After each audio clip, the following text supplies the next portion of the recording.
Hello, everybody, and welcome to the White Hatter YouTube News Show. I'm Brandon. I'm Darren. Let's get into some topics. Guess what I did? Guess what I did before the show? What'd you do? Notice I'm wearing a tie. What does that mean? You did a program? I did. We just did our first school program of the year to a school district in Sault Ste. Marie, Ontario.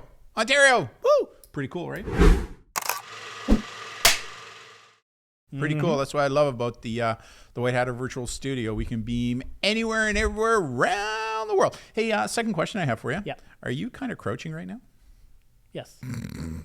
Well, we're standing now for the show, and my mic stand is a little too short for my liking. Stand straight up. It needs to be like stand straight up. It's right here. See, I'm standing straight up. He's a little taller than I need an extra 2 inches on my mic stand. So to equal it out, he kind of straddles.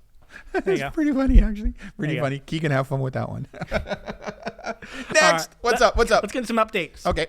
First update from us is, again, you're doing a Tech Tuesday for parents and caregivers on Facebook. 2 left. So that will be available as a replay on our Facebook page after the show. It is. We got 2 left, 1 for this week, and then we got 1 next week, and then that's it for the summer. So I'm kind of doing these just for the summer, kind of like our Thinkable Thursdays. Our last Thinkable Thursday, too, is going to be up this week as well, right? So we'll check out our YouTube channel and make sure you subscribe. We're only 2 people away from 1,000.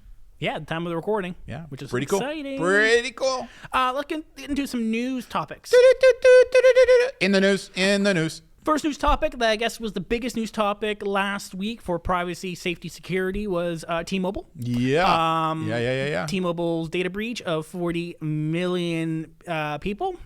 So 40 million. Basically, the hacker reported that they had more data, but it was actually about 40 million. I think the hacker said they had 100 million, but it was actually reported to be 40 million. It's interesting, right? And as usual, T-Mobile at the beginning said, no, we weren't breached. And then a couple days later, yeah, we were breached. And this is important because T-Mobile is a huge carrier in the United States. I mean, they got a ton of information, right? Maybe just have a read of what was released in this one. So recently confirmed data breach affecting 7.8 million current customers and 40 million records. And what they collected was names, date of birth, social security numbers, drivers, license information. Credit card numbers were not, and financial details were not. So, I mean, in regards to data breaches, this is typically what you see with data breaches. What's interesting here was the driver's license and social info. Insurance number.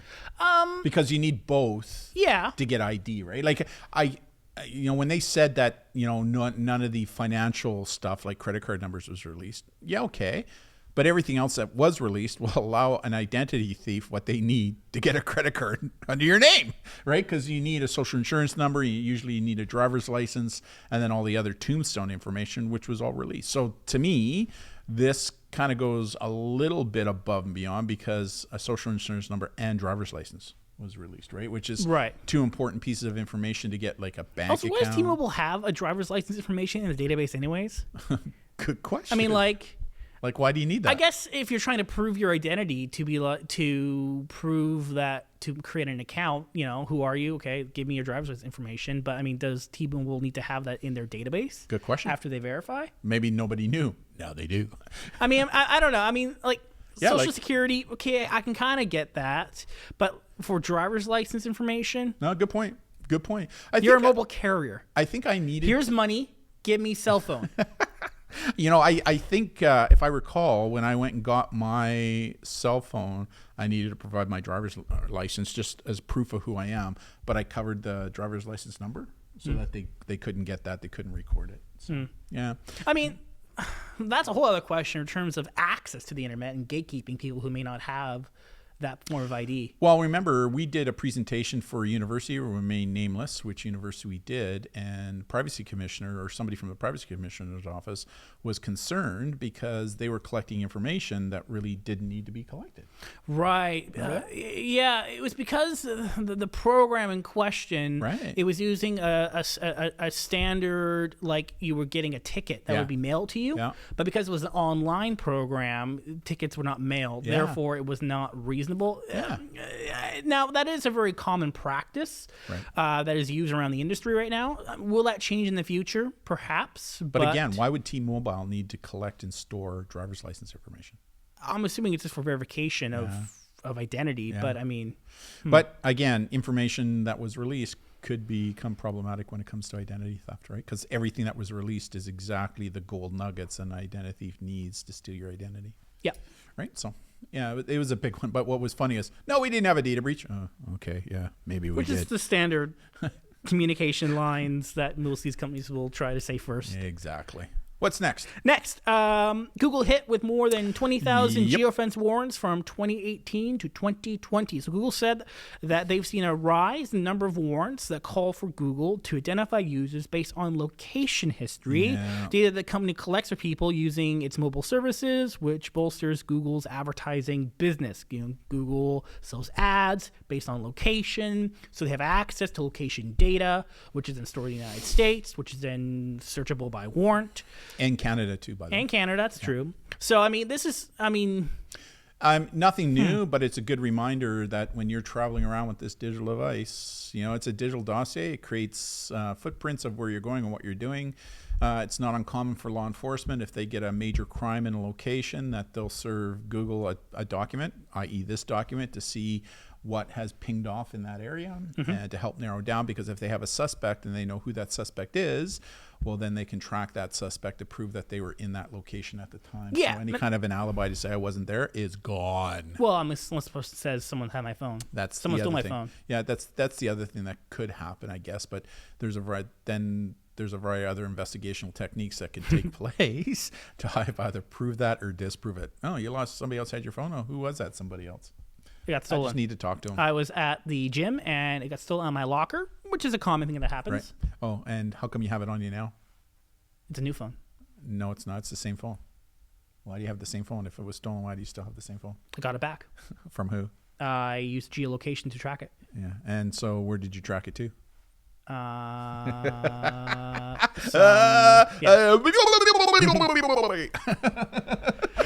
So, this is obviously based off of your permissions. So, I mean, a lot of people might think, well, I have an Apple phone. Google doesn't have my location. Well, do you have Google Maps? Exactly. I just, the issue is that wherever you travel with these things, you can be tracked, right? Like just know that. And if you're doing crime, it's one of the ways that they can prove that you were in a location when you said you weren't. So, but it's becoming way more now that it's becoming more well known. It's being used more often. I think Google actually charges law enforcement now for this service. It used to be free, but they're being inundated with these requests that they're now saying to law enforcement and agencies, "Sir, we'll give you the information, but this is what it's going to cost you." But I do believe it's being fought right now in regards to law enforcement going, well, no, it's a legal warrant, don't have to pay for it. Yeah, that's the other issue too, right? Because then what's stopping a company going, well, yeah, legal warrant, pay me $1 million. Yeah, true. Right? So, true. I mean, yeah. $1 million.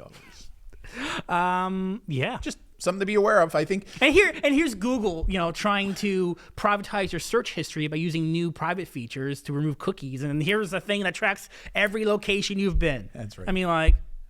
Yeah, or your cell pings off of towers, right, as well. So, but yeah, there's a variety of different investigative techniques law enforcement can do. But I think the reminder here is just remember that when you have technology with you, you're trackable, right? You're trackable. Everyone walk around with a Faraday pocket. Yeah, exactly. Hey, that would be a great invention where you now invent pants that have Faraday pockets built right into them.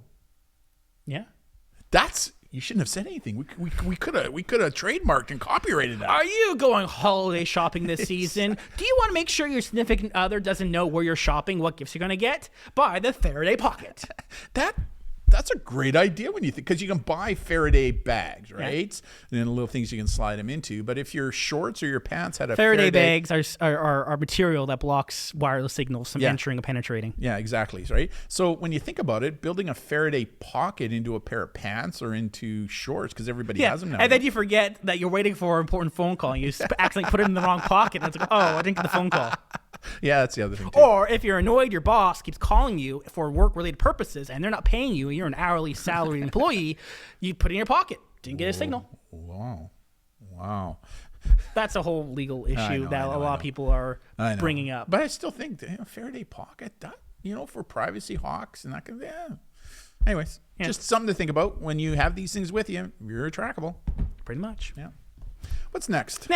New York man sentenced to 36 months for stealing nude photos from dozens of victims. What? How'd this happen? So what this person was doing is they were breaking into post-secondary students' email accounts. And then when they leveraged their access to the email, they used that to then gain access. How did they leverage the access? They were working with another individual who were looking at, if I recall correctly, probably data breaches, if I recall correctly, Okay. which is the common strategy is you see, here's an email, here's a password, try it. Okay, it worked. Gotcha. Many different ways of getting that, or sending people, Gotcha. So they gain access to an email, which, again, is your most important account you'll ever have on the internet. So gotta make sure it's the most secure account, but not a lot of people think that way. Right. And then they gain access to email. And then with email attached to a social media account, some people tend to store intimate naked pictures and pictures they want no one else to see on social media or private accounts on the internet, protected behind a password. But if someone has your password or they have your account used to log into that account, well, then it's accessible to that person. So the vulnerability is although you have an account that's locked behind a password, that password can still become vulnerable. So what's the takeaway here, that if people are doing this, what is the takeaway to help minimize this from happening? One takeaway, other than don't store intimate images, right? Like, well, I mean, but that's unrealistic. If you have something you want no one else to see for whatever reason, you may want to think twice about storing it in an online protected, private, password protected place, because if you have access, someone else can have access through the methods you use to access it. Right. So that's one strategy, or it's ensuring you're following best practices with your security. So make sure the account you have these images or whatever you want no one else to see, make sure that account is as secure as possible. But even if it is, it's still vulnerable. So what else can you do? Enable two-factor authentication is a good one. Also ensure that your email is also secure. So although you might have security procedures in place on the account that you're storing images, if your email is compromised, well, then that's the master key to log in. Good point. So do be cautious. Yeah, multi-factor authentication, I think, would be an important one here for sure. Because if somebody's trying to access your account and you register for TFA, it'll pop up right away. Yeah, that's the main one. And the other thing I love about TFA, we talk about this in our presentations, is not only does it make it harder for somebody to gain access, but number two, if you get a TFA warning code to your phone, it tells you somebody is trying to access. So therefore, your password may have been. It would be. You'll only get TFA notifications if a successful login was activated. So therefore, change your password immediately. So it's a good warning for that, right? Exactly. Yeah.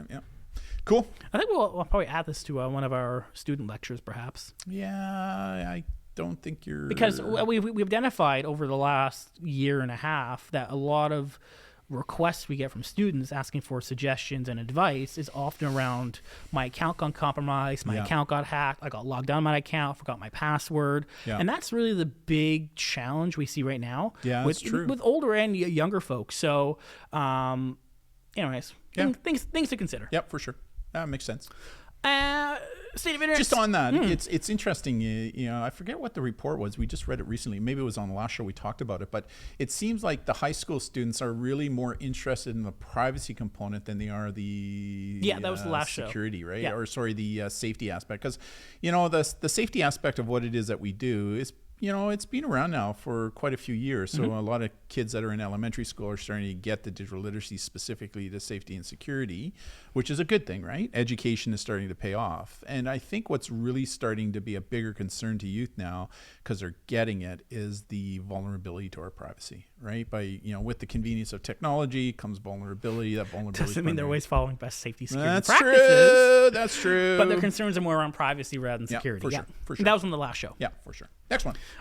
State of Internet Scams 2021. Yeah, I brought this one to your attention. So social catfish kind of correlated data from IC3, various government reports over the last couple of years, looking at the amount of scams, and what data showed that there has been an increase of 156% over the last couple years of scams affecting 20-year-olds and younger. Yeah, this one's interesting, right? Because, the largest people who are onboarding onto social media right now are seniors. And you would think that seniors would be the most targeted, and they are. Don't get me wrong, they are. But this report, what I found interesting about this one is that they're actually showing that those under the age of 20 are the largest group being targeted, which is very interesting, right? So, I mean, yeah. And yeah, go ahead. I would think from a couple of perspectives, because if you can compromise someone at a younger age, that can lead to a future of rewards. Yeah, that's true. I mean, you know, I've seen where, you know, a young person signs up for all kinds of different gaming accounts or different non-mainstream gaming platforms, which may not have the best security in place, and then they get compromised, passwords get leaked, and then what happens? Those passwords someone used on their little game account 5 years ago turned out to be the same password they used for their bank account. Yeah. So, I mean, it's interesting. They give some examples here of what I think it's the top 4 or top 5 that teens are being targeted, and one of them is the one that we deal with consistently. We've dealt with over 40, I think we're up to 47 now since January 2020, where teens, primarily those who identify as male under the age of 18, were catfished for the purpose of sextortion online, right? Because of things that happened online, right, for sextortion. So it's just, I just thought it was a really good reminder, because again, we know that the largest onboarding of individuals are seniors into social media, and that seniors are very vulnerable to financial fraud online. But it was interesting when you read this document and the research done here that those under the age of 20 are still the #1 group being targeted. yeah. Just interesting. That's it, eh? That's the show. That's the news from last week. Hey, just to let you know, 2 weeks to the start of school. How's the... first year in Canada, yeah. Yeah. How are the new projects that we haven't quite announced yet? Oh, yeah, they'll be ready at the last hour as it all come together, and the projects will all... Are you a little stressed? A little bit. I mean, but we've done everything that we need to do for those projects. It's just now being produced. Everything needs to be tied together. All the projects we've been doing on the summer all kind of tie into each other.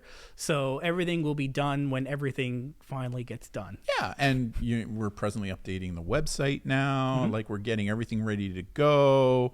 All our programs, we've updated all our programs, right, to make sure that they're up to date. So the start of the school year, the new programs are going to be new content. Yep. With respect to what it is that we're doing. A couple new programs that we've developed, especially for the high school level 1 that we're going to be announcing as well. So yeah, no, things are coming along, but just to let you know, 2 weeks. 2 weeks. I think this is more important for Keegan, who's doing all the post-production work for us, right? Like, he's tying everything together. Yeah. So there's a lot going on, and yeah, there's a lot of things on my plate to get the forward presenting of that stuff ready to go. That too. And you know what's interesting to me is I got another request today from another school going, "Hey Darren, we want a book. Can you send us some more current information?" Right. So you're getting busy. I'm getting busy. Yeah. We're currently updating that information. Yeah. It's just. But what's interesting? Give us a week. Hey, we all evening presentations in September and October booked. They're booked. Every one of them. Sounds like we need to duplicate the studio. Yeah, it's all parent presentations, right? That we're doing, and a number of law enforcement ones that we're doing as well for law enforcement groups. But they've all been booked. It's the first time in the history of the company where that has happened, right? Like, it's, and I think, or I know, primarily because of what we're now doing, using the virtual studio to do it, right? Definitely. Cool. So, I mean, people are digging it, and I think they're going to be digging what it is that we have planned that we'll release pretty soon. I think we're going to be doing a YouTube event. Am I right? To be announced, but we're looking at doing another back-to-school event this season. It'll be a little later than the last season, just until we get things all ready to go. So that Brandon can get everything done. Yeah. Anyways. So, looking forward to it. Really looking forward to it. You know, we've updated the studio as well with some new tech. You're still doing some stuff on there as well. Oh, yeah. Did I remind you we got 2 weeks? 2 weeks. So, and we started our first school session today, just before this presentation. So things are good. I'm really looking forward to this news. Did I tell you there's only 2 weeks to go? Just 2 weeks, right? Yeah, all right. All right. I got it. So on behalf of myself, I'm Darren. Now. All right. Bye. Bye, See you everybody. all. I gotta go to the office to get some work done. Yes, you do. Bye.